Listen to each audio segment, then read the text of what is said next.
morning, everybody.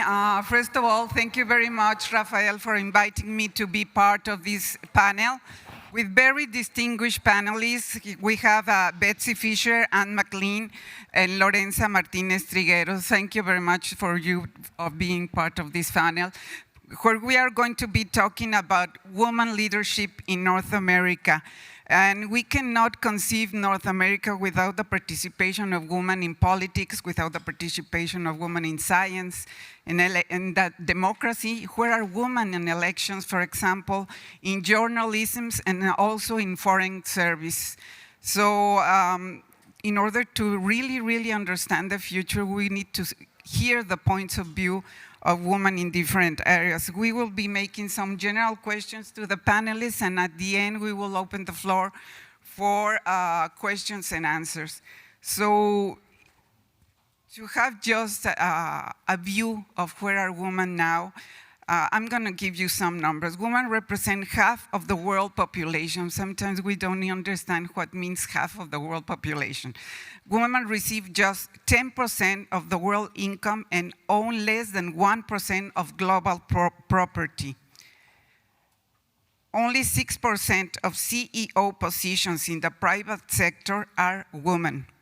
And despite the women peace and security agenda, women account for only 13% of negotiators in peace processes. Having that in mind, I would like to raise the first question for the panelists. That is, despite the progress, gender disparity remains across politics, workforce, and leadership in North America. Efforts like pay equality and feminist policies have had uneven results, and structural barriers still limit women's full participation. What is the state of the gender gap in North America, and what is the major challenges for advancing women leadership in North America, and how can we build cross-border alliances to support it? I don't know, maybe you can begin, Anne. That's a very big and broad question, and I will not attempt to answer all the aspects of that. But first, let me say, I think I'm one, Raphael, of two Canadians here. So thank you, Raphael, for inviting us. And let me apologize for my country that, in fact, I think at least as it relates to Canada's relationship with Mexico, there have been some unfortunate comments made over the past few months as we deal with a very changed circumstance in the United States and with the prospect of the renegotiation of what we at home in Canada call CUSMA or the USMCA. And, you know, just let me put out there, both as a woman and as a Canadian and someone who used to be in the government of Canada, we, I think, continue to undervalue the importance of our relationship with Mexico, our friendship with Mexico, and I think the fact that there are only two of us here. I realize this is about US and Mexico, but in fact, I think that Canada can play a more important role in this North American relationship. And I just want to put that out there, especially for all our Mexican friends and colleagues who are here. I think the progress, at least, let me say, maybe, and Betsy, I'll be interested in your views. What I see, at least in my own country, is a bit of a flatlining, at least for women in senior business positions and senior political positions. That we did make significant progress, I think, in the 80s, 90s, early 2000s, a lot of emphasis, a lot of public policy being passed. In my country, for example, $10 daycare, child care support, child care tax relief, a variety of programs that spoke, I think, directly to the lived experience of women in my country, making it, we hoped, easier to join the workforce, to provide quality and safe care at a reasonable price for their children. So again, they could go into the workforce. Tax benefits and credits that facilitated family structure, but disproportionately assisted, I think, women in terms of their ambitions, education, and the workforce, and so on. Interestingly, and I will bring you up to date very quickly, we have a new Prime Minister in Canada, Prime Minister Mark Carney. He swore in his cabinet today, 40% of the elected members in my party, Mr. Carney's party, 40% are women. He has renewed Justin Trudeau's commitment to gender parity in the cabinet. So if you look at the cabinet today, equal numbers of men and women, but you've got to go beyond that. Where are the women? Are they in key positions? I can tell you that Mr. Carney has 3 senior women in the 5 or 6 most important positions in his government. And that's where you start to see numbers are one thing, but where are the women, and what are the positions they hold, and are they positions of influence where they truly get to determine outcomes? And I think we have an awful lot of work to do in that regard. To get behind, the numbers aren't very good, but to get behind the numbers and see where the real influence and power is in our political structures and our business structures. And I think there I stand by what I said, which is I think we're flatlining or in some cases falling behind. Thank you, Anne, and I'll just, you're apologizing for Canada, and after that last panel, I think I have to apologize for the U.S. But I am on the faculty at American University and run an institute there on women in politics, whose mission is really to close that gender gap we see in our political leadership in the U.S., and it is very much, we take steps forward and we take steps back. When I first, when graduated from college and entered the workforce, I remember it was the year of the woman, 1992, and Dianne Feinstein, soon to be senator from here in California, was running for election, and there were 2 women at that point in the U.S. Senate. And one of the things I remember, she always said, 2% is might be good for the fat content of milk, but is not good for the U.S. Senate, right? And so fast forward now, of course, we have in the U.S. Congress 28% women. That number, though, actually dropped by 1 in the last election. Last couple of elections, we've added net gains of women in the U.S. Congress, but this last election actually lost 1 woman. And there's a disparity also by political party. I mean, and you were talking about your party. The Democratic women outnumber Republican women. Just in the House of Representatives, for example, we have 125 women in the U.S. House of Representatives. 94 of them are Democrat.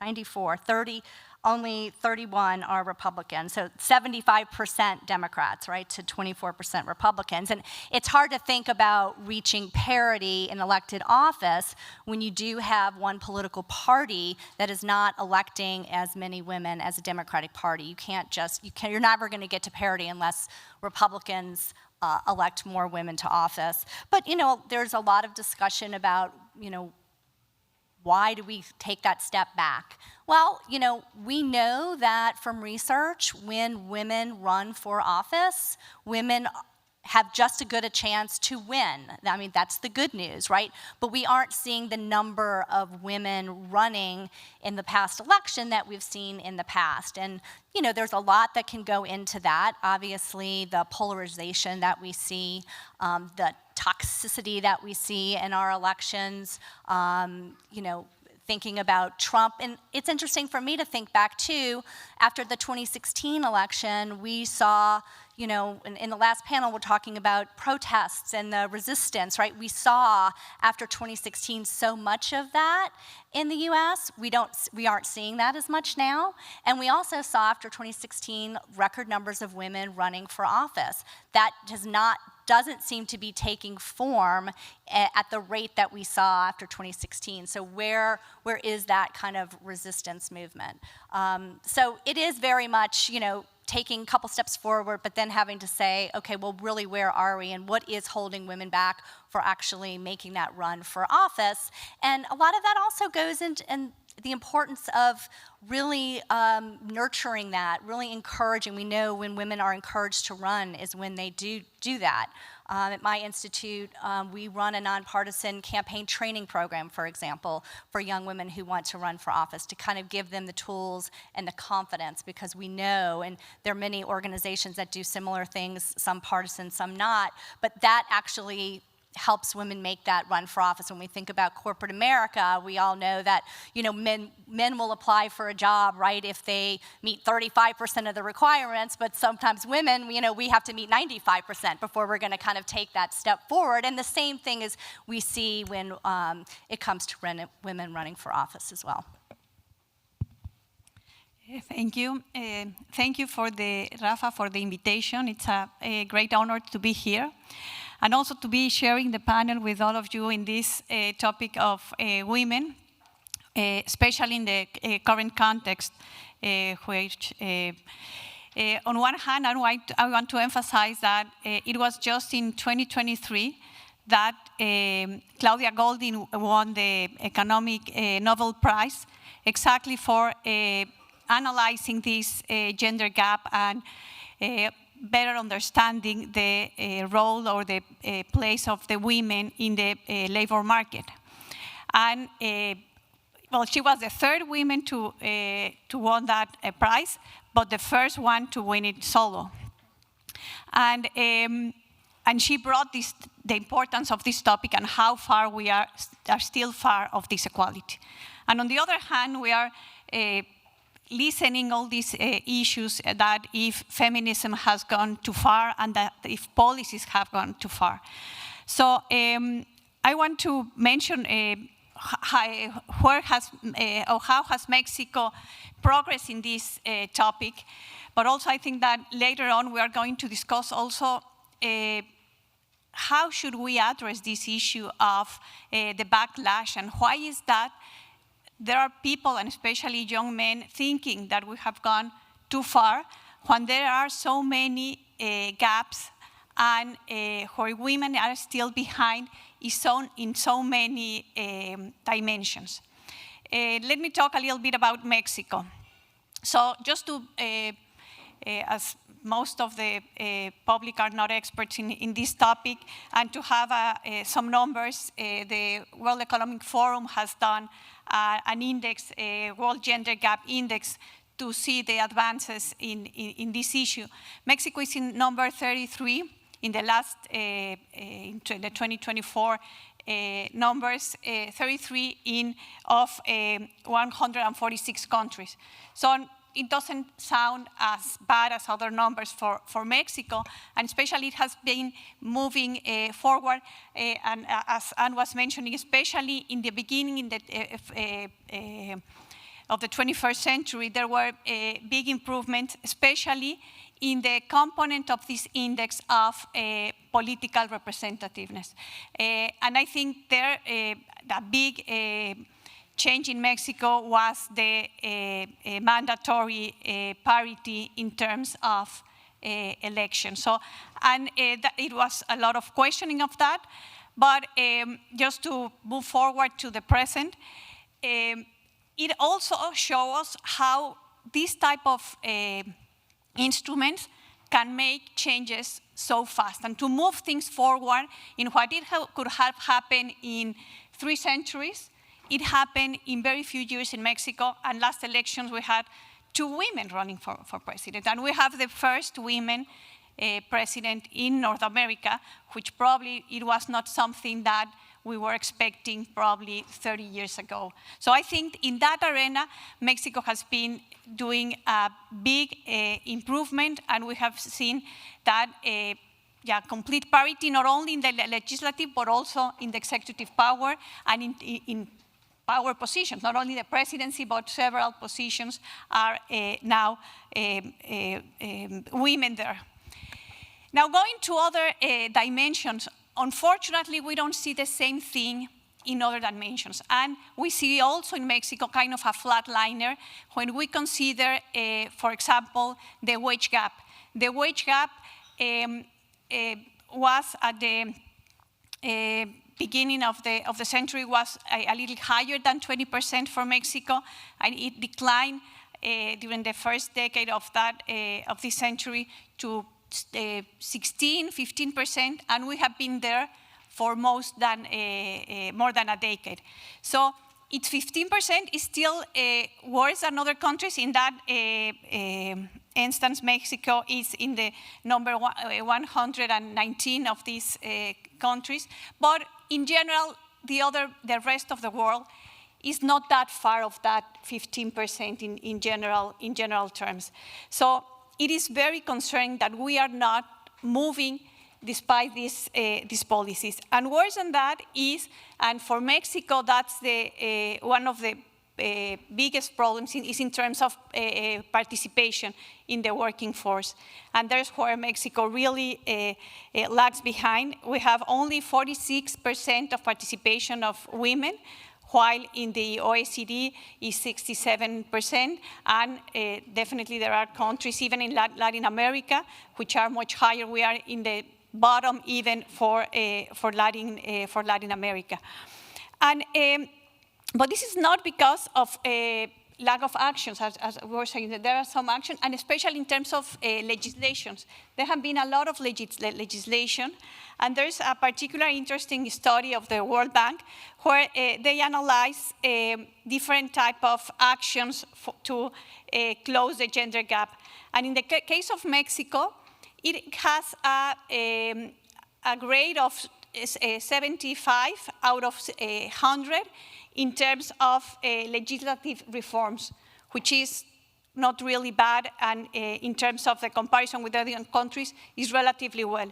But when we move to secondary regulation, then it moves to a 50%, and if we move to implementations to really make actions with all this legislation, is only 25%. So it's, we need more than what it's doing, and I'm gonna pass the microphone because we have a big panel, but just one thing, and from my perspective, the thing is that, and in Mexico, it's a big thing, the bias that we have in terms of the household care.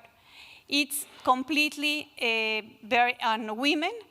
In Mexico, the hours that women spend in this type of activities is 46 hours per week, while men is like 14 hours. So Mexico is what women are assigning to their time and this type of activities is more than the double that of men.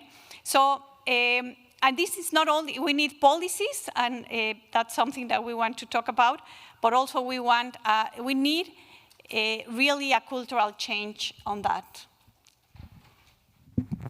Thank you so much. And you were telling Anne before that key position is important, having women in key position, but also having number of women in this position is not just having numbers, because it's also important that these women can have their proper voice and that their voice is respected. We have had, for example, in Mexico, we have this case of the Adelitas in the Congress. I'm sure that, Juanitas in the Congress, I'm sure that you remember perfectly, Lorenza. So how can we assure that the women's rights are not going to be negotiable, because we are looking at this backlash on women's rights, and the signs that are sending some countries are really, really concerning, thinking globally. How can we assure that these women's rights are there and not going to be backwards?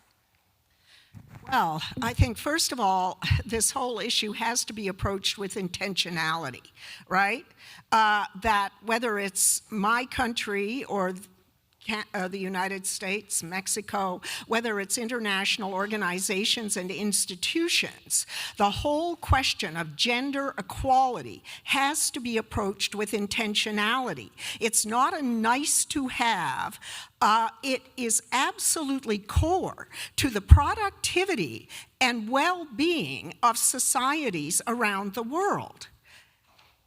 I am here to tell you, gender equality is not being woke, a word I hate. But apparently, in the United States of America today, a commitment to gender equality is equivalent or considered to be woke, that DEI is considered to be woke. Diversity and equity and inclusion aren't woke. They are about equality and justice. But if you want to put it in economic terms, they're about productivity and economic growth. And I don't know how Mexicans view what's happening in the United States, but I have got to tell you, as a Canadian, we look at what is happening in the US and we are afraid. We're afraid. We have a Conservative Party in Canada. Thankfully, they didn't win the last election.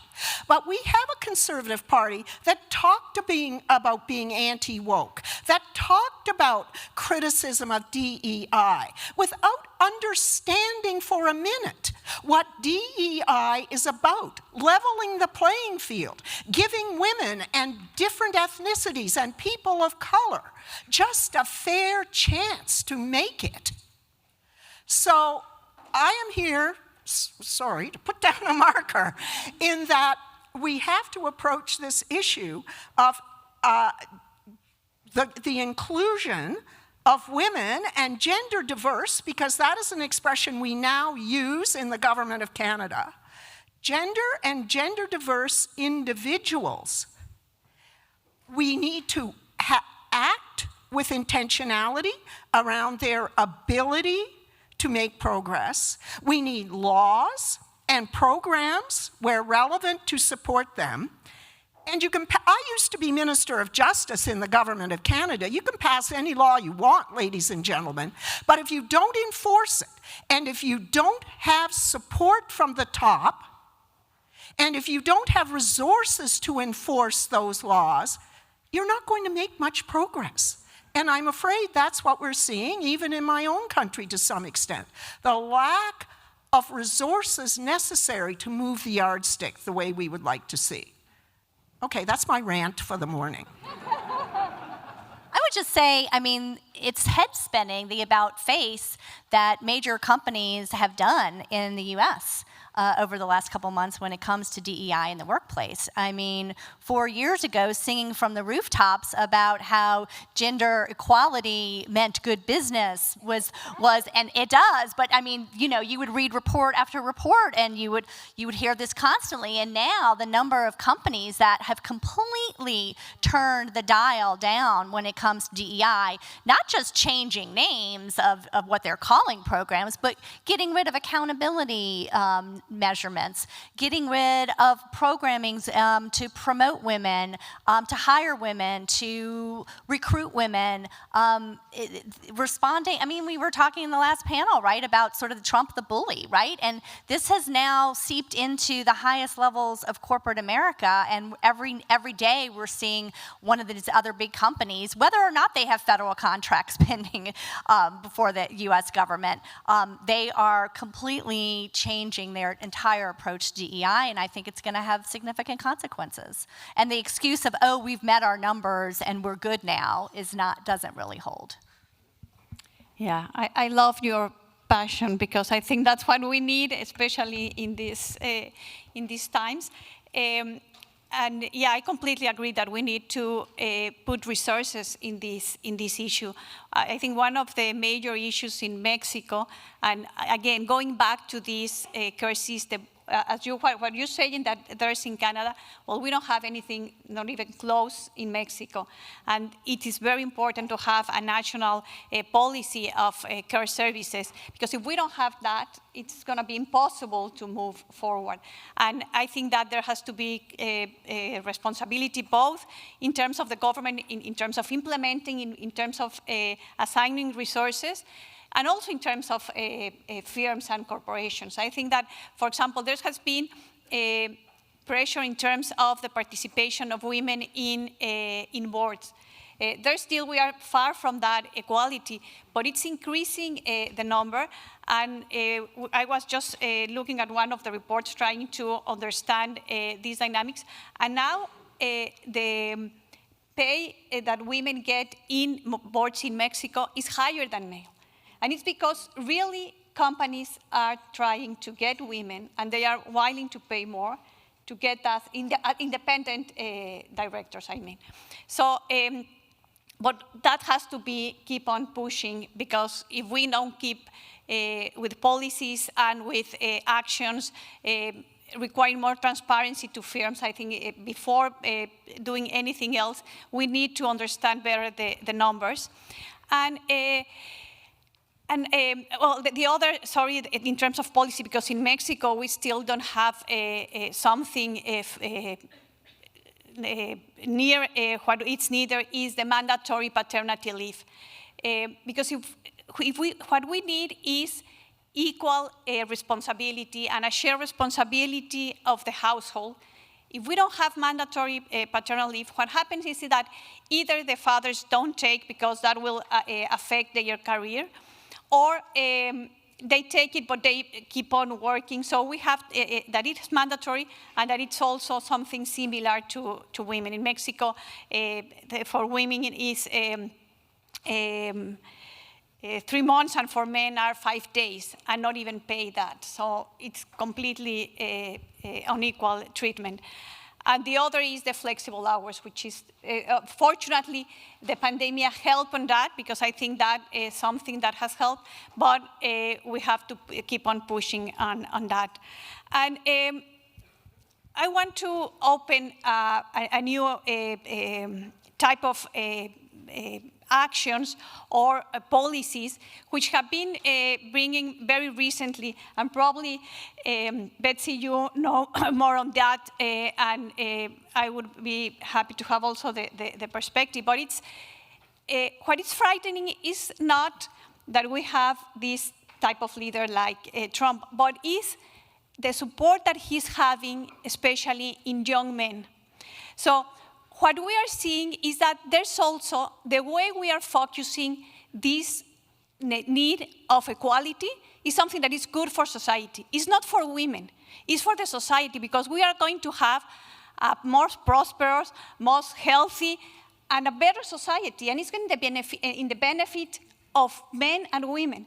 But that's not the way we have been talking about this. It's always about pushing and helping women, and even talking about these toxic masculinities, which is true, it's toxic. Right. But when we talk a boy, and when a boy hears that, we have also seen that boys are underperforming in school. It's worsening the performance of boys, and girls are flourishing in a very younger ages. So we have also to take care of that in schools and change the way we talk about this, because we need something in which it's not, because then what part of these boys that are underscoring in society and that probably they are going to be unemployed, then we are leaving that space and we are not incorporating that to this policy, which is better for all of us. I'm glad you brought that up, because there is, this very stark, it's almost like a gender gap within a gender gap that we see in the US when it comes to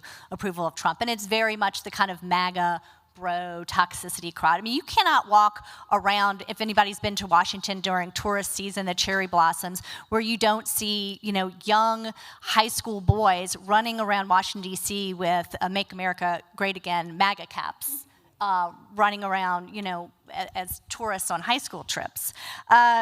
So that polling, I just want to give you a couple of numbers on that. When you think about approval of Trump, and NBC did a recent poll among young people, 18 to 29, 45% of young men approve of Trump, only 24% of young women. So there's a 21-point gender gap of young people when it comes to the approval of Trump.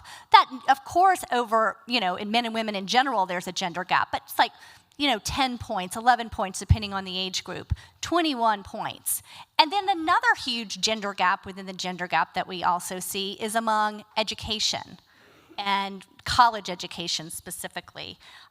These numbers are also from an NBC poll that are striking. This is the positive opinion of Trump, right? Among white men with no college, okay?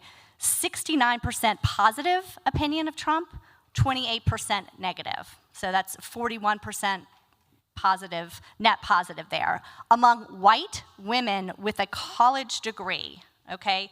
29% positive, 67% negative, a total flip. That on a scale is a 79-point differential between white men with no college education and white women with college education. Striking. In Canada, in the last election, we saw something similar, but not nearly to the extent, right? Women of all ages largely supported the Liberal Party and Mark Carney, and to your point, educated college and university Canadians, educated Canadians supported the Liberal Party and Mr. Carney. That's both a problem for my party, the Liberal Party, and a problem for the Conservative Party. But more importantly, I think it speaks to a much broader concern for society in terms of the directions in which women in my country seem to be moving, and what they value and what they want to see in an effective, progressive government.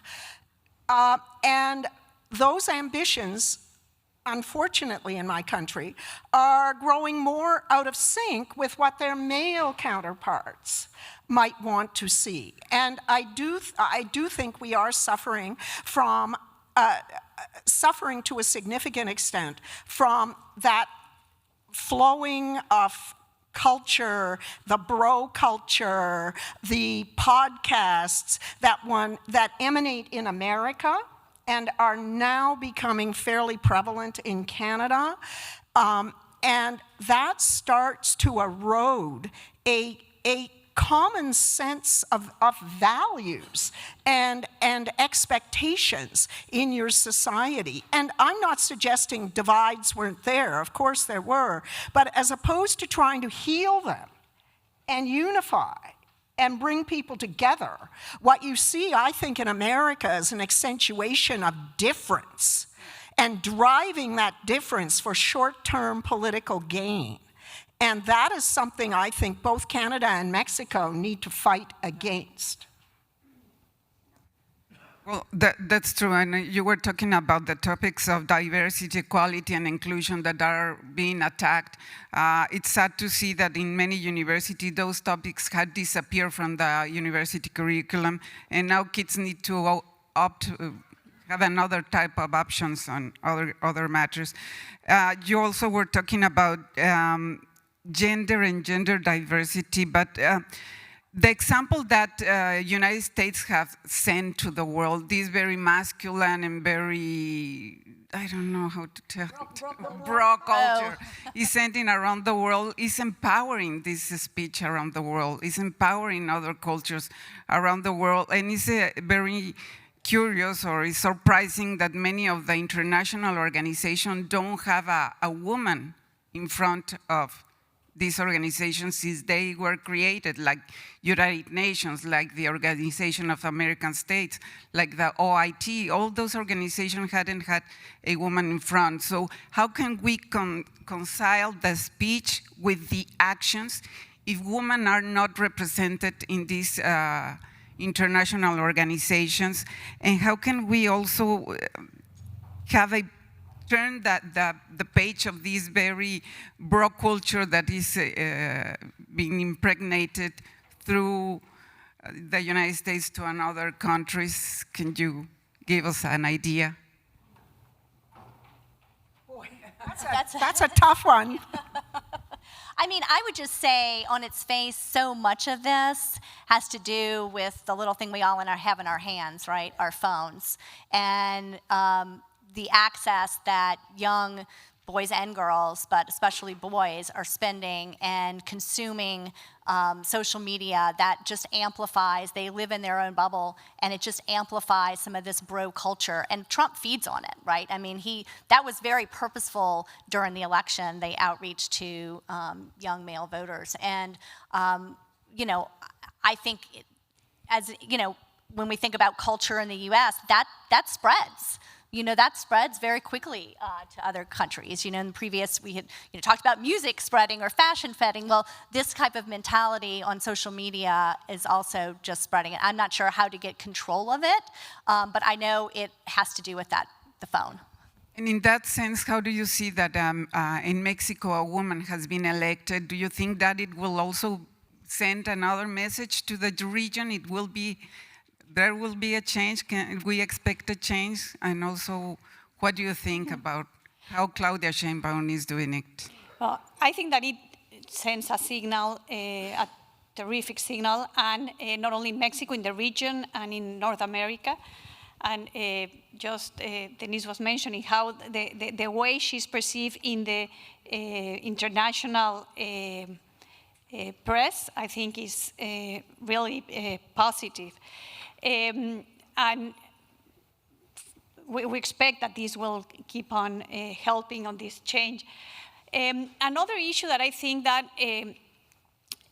going back to this culture and how to address correctly or this frustration or this empowering of this toxic masculinity, probably we have also to think, as we think in how to move women to this powerful position and to these sectors, STEM, and we have to do also that for other positions. Why don't we try to, or does it make sense to try to increase the participation or of having more male teachers in primary school?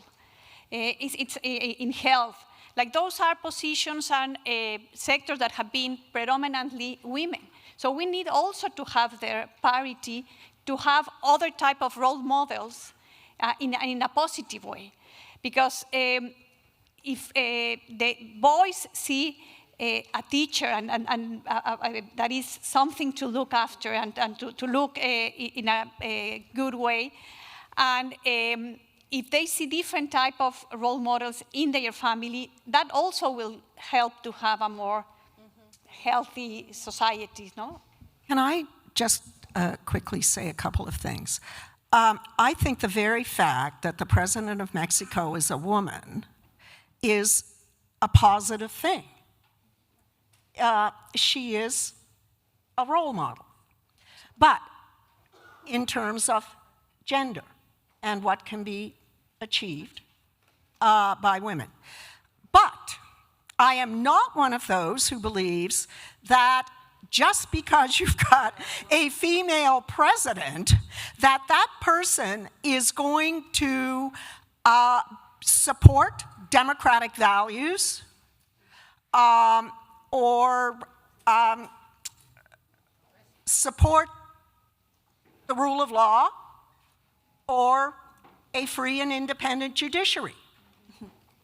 I do not believe that we can assume, and here I'm speaking to women as much, maybe more than men, we can't assume just because we have a woman in a position of seniority or power or authority that, in fact, that person is progressive or that person will further the ambitions of democracy. So I think that is something that we all need to keep in mind. And the other thing I'll say, Betsy, in relation to this little device, I was listening to an American author, I wish I could remember her name, driving home the other day, and she's just written a book, and I think the title is something like Social Media is Toxic.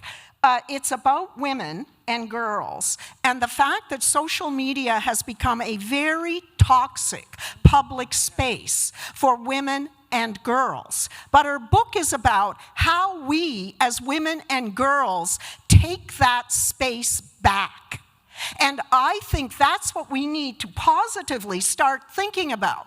We can say it's toxic, and we know it's toxic, but that doesn't help us as women and our daughters and our granddaughters. It is about strategies to take this space back. And I do believe that that is possible. And I believe we need to approach that with intentionality starting now. Thank you so much, and I think that they just showed me a paper saying a time is over. So I don't want to be bad person, but they take us some minutes before. So I think that we can take some minutes just to make some questions or comments. Do you have them? 2 minutes, Rob. 2 questions. 2 questions, okay, okay. 2 questions, if there are 2 questions there. Over there.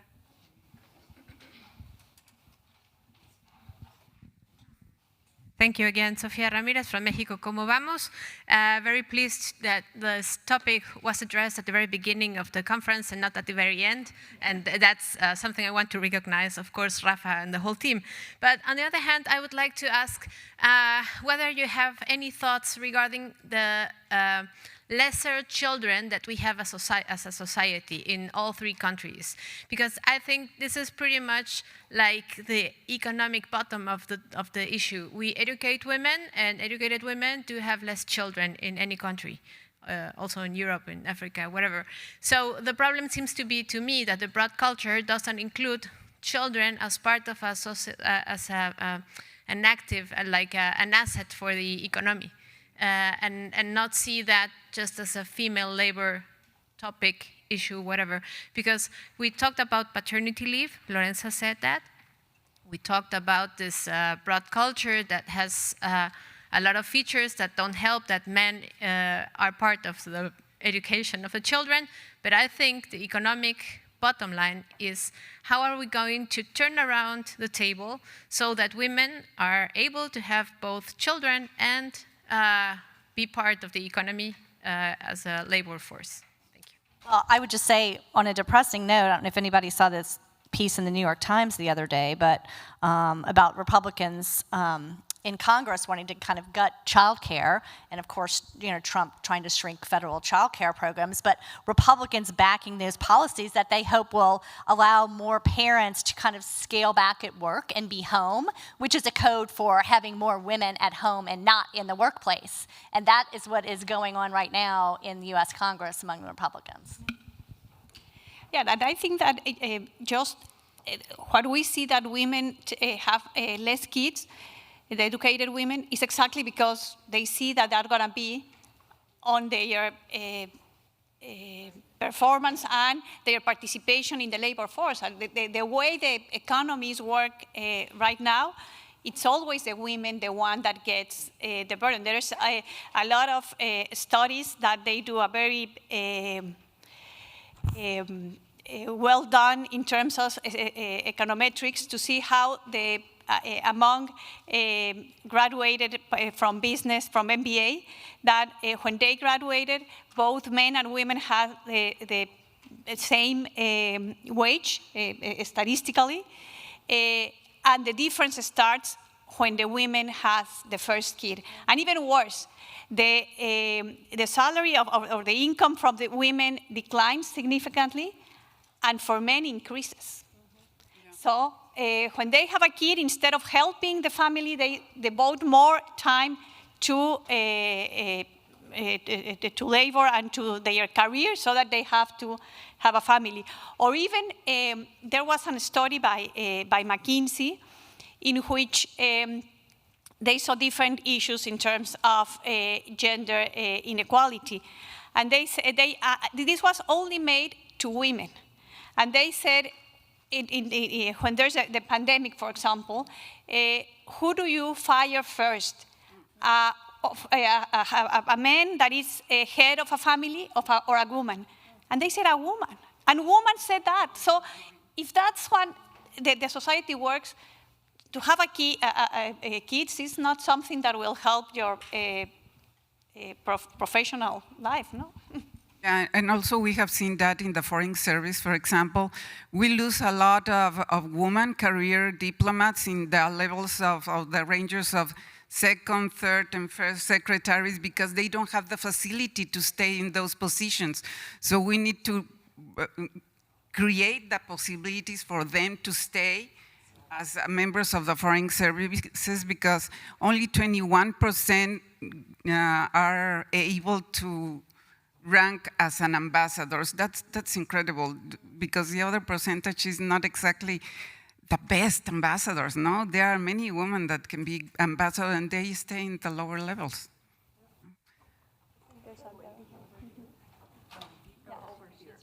Here's a mic, yeah. Thank you. Christy Welton, Alumbra Foundation. I think mine is mostly a comment about the bro culture, some of the things that I believe may be behind that. And that's that we are still teaching to an industrial age instead of the age of light. The majority of our teachers in our elementary schools are women. They teach the way women learn, not the way males learn. And we've taken the trades out of the sort of value that they need to receive. We've taken the shop classes out because of insurance. So we're focused on universities and colleges when it's all supported by the trades. And so I don't think that we're teaching to the way that men also learn, and we're not exalting the trades that support us. I believe that both countries have institutionalized ignorance. The children in Mexico go to school from 7:30 in the morning until 12:30. That is a damage to the future of the country. The children in the United States are given pablum. We've lost the rigor. And so I think that's just an important aspect of what's going on, especially with the young men in our country. Can I just respond? I completely agree with you around the importance of trades, right? I mean, trades build things. And in our country right now, thanks to the President of the United States, our Prime Minister is saying, I don't like the expression, build, baby, build. We have to rebuild Canadian infrastructure to go east-west, not north-south, right? In our own defense. And that doesn't happen unless you have highly skilled trades. Now, over the past 20 years, we've put an awful lot of emphasis in Canada on getting women into those trades, right? That is where the emphasis has been in relation to public policy. But you're right, we have taken shop out of our high schools. Certainly in my province in Alberta. They're putting it back in because we have come to realize that our economy will not grow and be productive unless we train hundreds of thousands more tradespeople of whatever gender. And we're also doing a lot more research on how boys and girls learn, right? And yes, I'm not an expert on that, but it seems to me that there's something there that educators can help us as public policy makers take on board and learn. Now, I'm not one of those who wants to go back to, a differentiation and separating boys and girls in terms of school and all of that. But I do think there's work that can be done to help us deal with this problem of young men leaving school before they even finish high school, let alone do anything else. Thank you. Thank you very much. The whole structure of the classrooms need changed. Thank you very much. I think this is a topic that still needs a lot to be done. Equality is a right, and equity is the journey. Sometimes the journey is done by women backwards and on high heels. So this is a topic not only of women, it's a topic of all the complete society, of the complete community. Thank you very much for your presence. Thank you.